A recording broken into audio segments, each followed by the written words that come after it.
Hello world, Christian Truther here, and I thought we'd take a brief hiatus from the normal videos I've been making.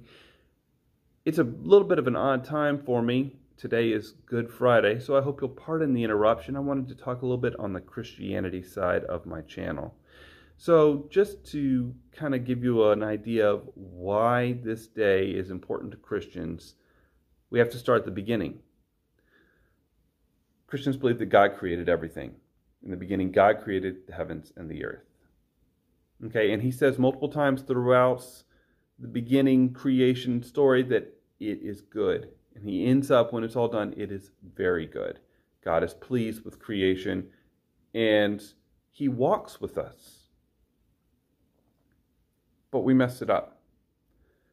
Sin entered the world through one man, and death through sin. There's a relationship there of death and sin.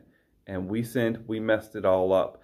And even when we want to do the right thing, it's still wrong. There's a path before every man that seems right, but its end is in death, because we are sinful creatures at our core. Even our righteous deeds are filthy rags for God. So we have this problem.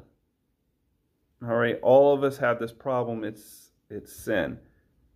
And it blocks us from getting to God. In fact, God had Israel. He gave them the law, the Ten Commandments, and the whole concept there of purification and sanctification through ritual and sacrifice. And they create the tabernacle, and none can enter it.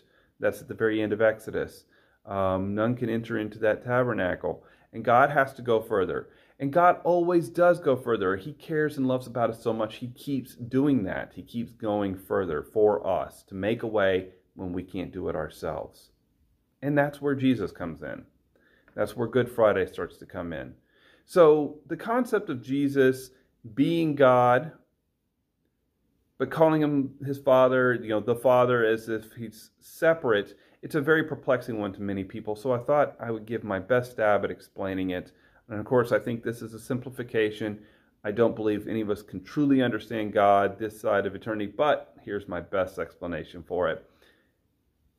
Imagine we all live on a flat plane, and there is only a two-dimensional existence for us. We cannot see this way. If we live on a piece of paper, we can see radially, but we can't see depth at all. God lives in three dimensions. Well, he lives in far more than that. This is just for an example. And let's say God took three fingers and he put them on that piece of paper. We would perceive three different entities, but in fact, there's no disunity. God is still God. And that's what the Bible is, I believe, referencing when it says, in the beginning was the Word was with God, the Word was fully God. Later on, the Word became flesh and dwelt among us. And it's really a beautiful picture. Jesus clearly says himself, I and the Father are one. He gives a unity there. Some people point to where he says, I can do nothing of my own, only through the Father who sent me. And they point to that as a disunity, when no such disunity exists. Who else but God could do only the things God can do, and only be who God wanted them to be, and could be nothing else? That's a message of unity, not disunity. And it becomes beautiful when we look at creation, because Jesus being the Word and the creation being spoken into existence, God spoke things into existence. So Jesus is the creator as well. He's involved in the creation. I think he's the bridge. We see this.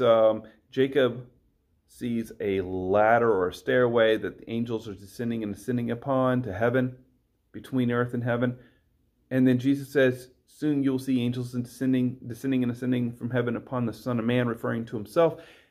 That was one of his names. And so we have this real intrinsic and beautiful relationship where Jesus is the bridge. He's the one who was involved in our creation. He was with God, of course, in the beginning, because he is fully God. And he is the firstborn, and all things were made through him. Not one thing was created apart from him. So he's our bridge, and so he is making a way for us to get to God. Angels can descend from heaven and ascend to heaven upon him. He is now also personally making that bridge to God. There's an incredible beauty in what the scriptures are telling us here. but it's through death. Sin always brings death.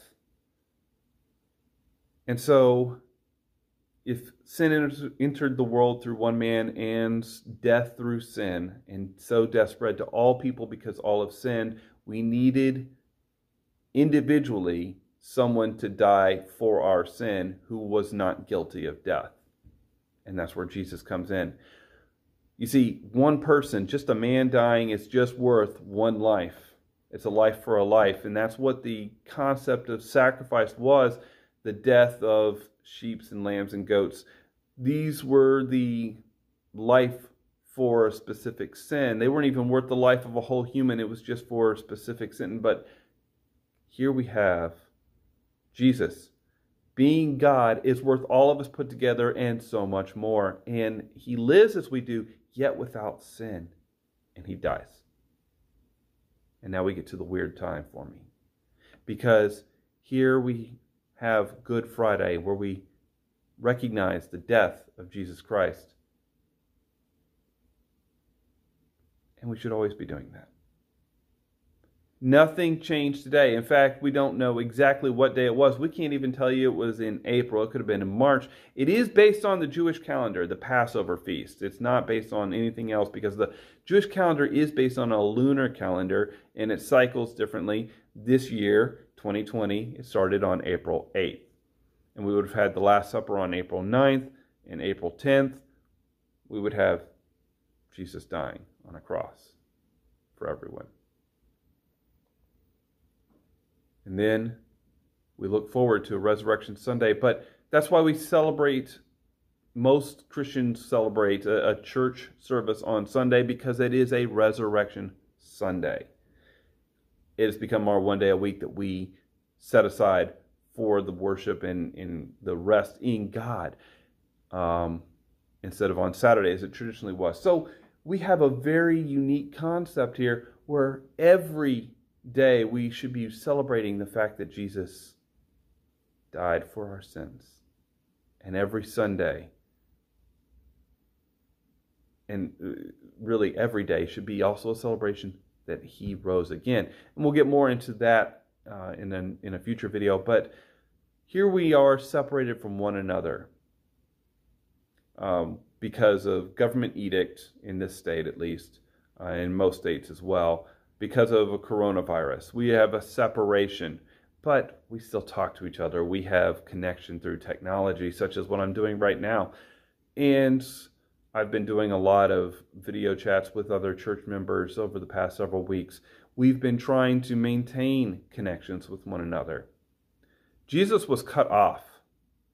And I don't think we'll ever truly understand what that means. He was cut off from his Father. He was cut off from all things because of the weight of our sin. But it wasn't one that could keep him down forever again. I'll go further next time. But this is where it's weird for me, because this is the barest taste of separation. And it's not really all that much, because I still have my family and I still have my job, which is one that is of critical importance. So they keep letting me go to work. But the truth is, every single day, I can recognize and should recognize Jesus died. And he died because of me. I have a problem, and it's a major one, because it separates me from God. There is a separation that exists there that I'm not as cognizant of as I should be. I don't recognize it for what it is. And if that's something that you are realizing today, I hope that you'll engage in this discussion in the comments below and let me know what your thoughts are. God's making a way, though. He's making a way for all of us that we couldn't make for ourselves. This is Christian Truther, signing out.